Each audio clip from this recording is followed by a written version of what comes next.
Parliament में हम लोग अपना पक्ष ये रख रहे थे कि वक्फ में हस्तक्षेप न करे सरकार। हमें उम्मीद है सुप्रीम कोर्ट और न्याय देगा और न्याय मिलेगा। पहले हमारी पार्टी के नेता और पूर्व में रहे एमएलसी राम आश्रय विश्वकर्मा जी और उनके बड़ी संख्या में साथी सहयोगी और विश्वकर्मा समाज के बहुत ही प्रतिष्ठित सम्मानित लोग जो इस कार्यक्रम में शामिल हुए, मैं सभी लोगों का बहुत बहुत धन्यवाद और आभार प्रकट करना चाहता हूं। हालांकि विश्वकर्मा जयंती बाद में होनी है, लेकिन आज जब हम लोग बैठ करके बातचीत किए हैं, ये नहीं पता था कि आज इंजीनियरिंग डे भी मनाया जा रहा है। और जहां हम शुभकामनाएं देना चाहते हैं, बधाई देना चाहते हैं विश्वरैया जी को याद करते हुए, उनके योगदान को जो उन्होंने हर क्षेत्र में योगदान दिया है, इरिगेशन इंजीनियरिंग में, सिविल इंजीनियरिंग में, या महत्वपूर्ण इकोनॉमिक पॉलिसीज को किस तरीके से हमारा देश और समाज आगे बढ़ सकता है, प्लान्ड इकोनॉमिक जो प्लानिंग दी उन्होंने, जहां उन्हें याद कर रहे हैं हम लोग, वहीं इस धरती के पहले इंजीनियर भगवान विश्वकर्मा जी को भी हम लोग याद कर रहे हैं। और विश्वकर्मा समाज के लोगों को हम लोगों ने भरोसा दिलाया है, उनका आर्थिक, सामाजिक और राजनीतिक हक, सम्मान और स्थान दिलाने के लिए हम समाजवादी लोग उनके साथ खड़े दिखाई देंगे। जहां भगवान विश्वकर्मा जी के सम्मान में और समाज के लोगों को एकजुट होने के लिए, उनके विभिन्न कार्यक्रमों में शामिल होने के लिए नेताजी और समाजवादी पार्टी ने विश्वकर्मा जयंती को छुट्टी के रूप में मनाने का काम किया था, समाज को एक सम्मान देने का काम किया था। हम समाज के लोगों को भरोसा दिलाना चाहते हैं, भविष्य में भी विश्वकर्मा जयंती, भगवान विश्वकर्मा जयंती को बड़े रूप में मना करके उनका सम्मान और उनके समाज को जोड़ने का काम हम लोग करेंगे।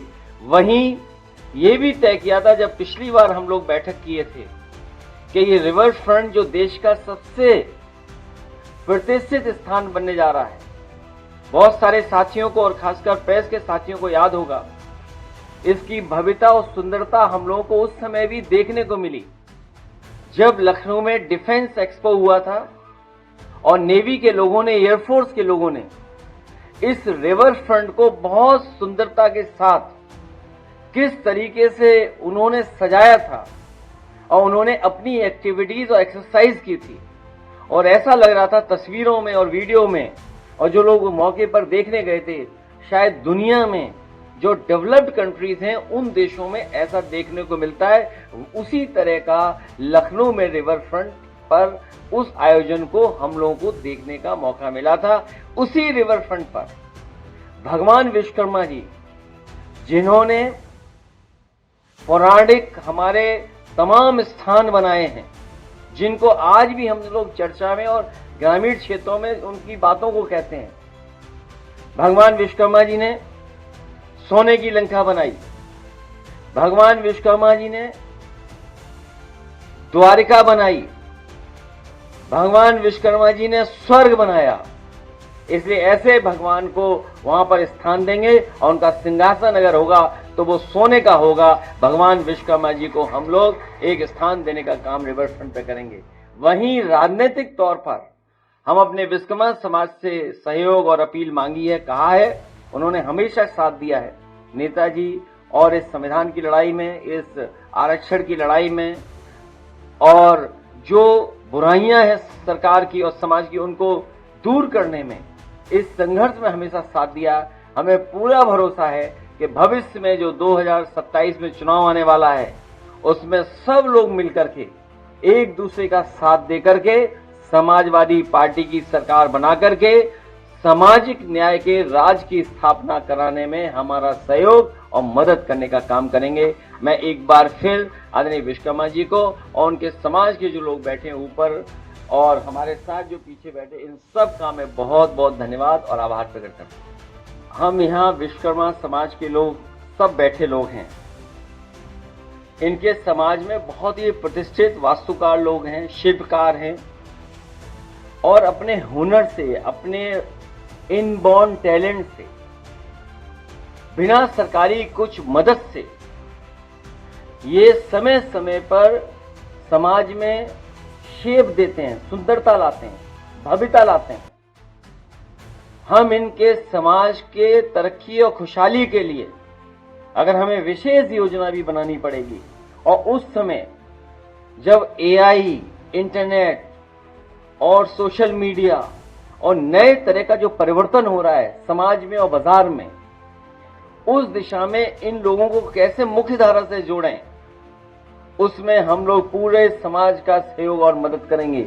जहां तक जिन साधु और हमारे जो सम्मानित हैं वो यही चाहते हैं कि एआई पर बहस न हो, कोई 3x680 super critical thermal plant पे बात न करे, कोई एक्सप्रेसवे की बात न करे, कोई पब्लिक ट्रांसपोर्ट जो सेफ एनवायरमेंट के लिए अच्छी चीज है, जो मेट्रो है, मान लीजिए हमारे शहर इतने बड़े होते चले जा रहे हैं, उन शहरों में हमें आवश्यकता है कि क्लीन और सेफ पब्लिक ट्रांसपोर्ट सिस्टम कैसे मिले, हमारी नदियां कैसे साफ सुथरी हों।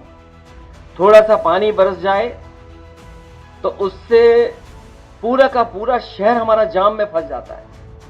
1 घंटे की बारिश में पता लगता है बाढ़ आ गई हमारे शहरों में।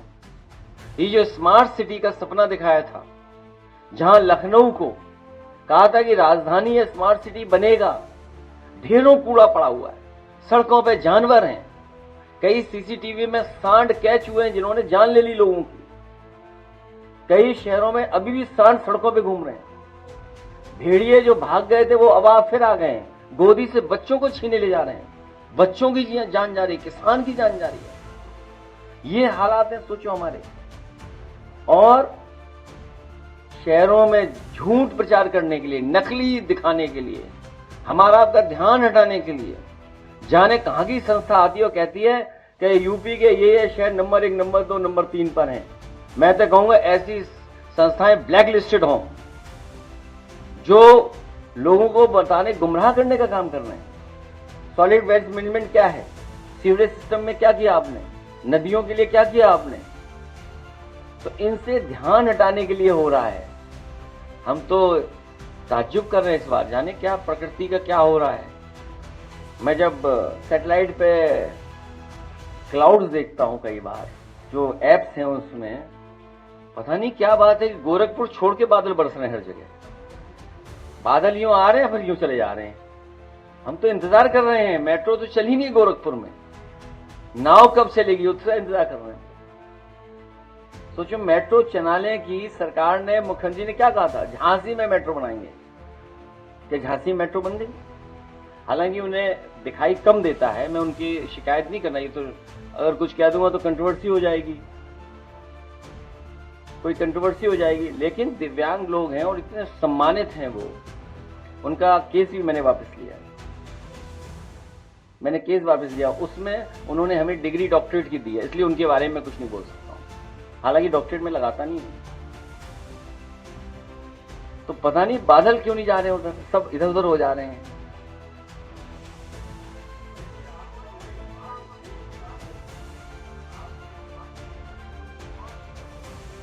किसमें, उसमें क्या हो गया अब नया?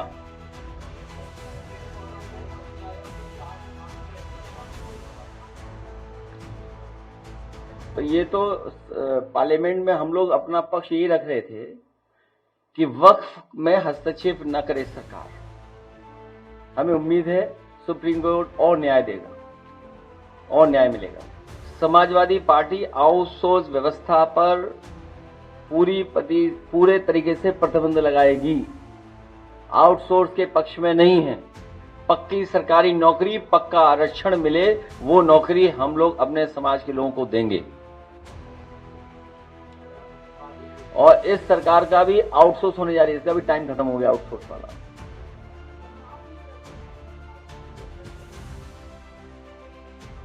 कहां पर?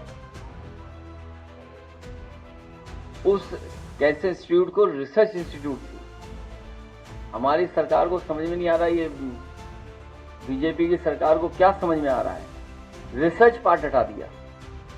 और मुझे याद है जब मैं पहली बार वहां गया था देखने, तो सबसे पहले एक बच्ची मिली थी मुझे, वो भी गोरखपुर की, उसका इलाज चल रहा था। सोचिए आप, गोरखपुर में एम्स, गोरखपुर में मेडिकल कॉलेज, गोरखपुर में सब कुछ, और अपनी भी यूनिवर्सिटी बना ली उन्होंने, उसके बाद भी इलाज नहीं वहां पर।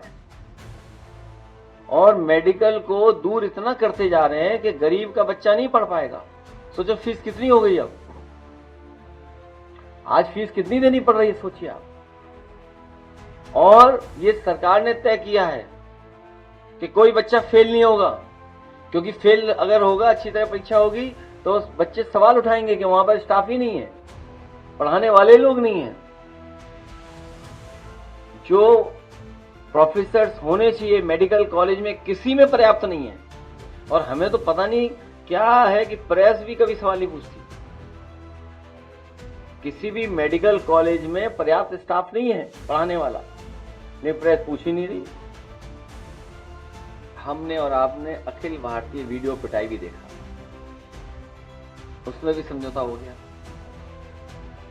कौशाम्बी में भी 2 डिप्टी सीएम झगड़ा करा रहे थे 2 लोगों के बीच में, उसमें भी सुनने में आया है कि समझौता हो गया है।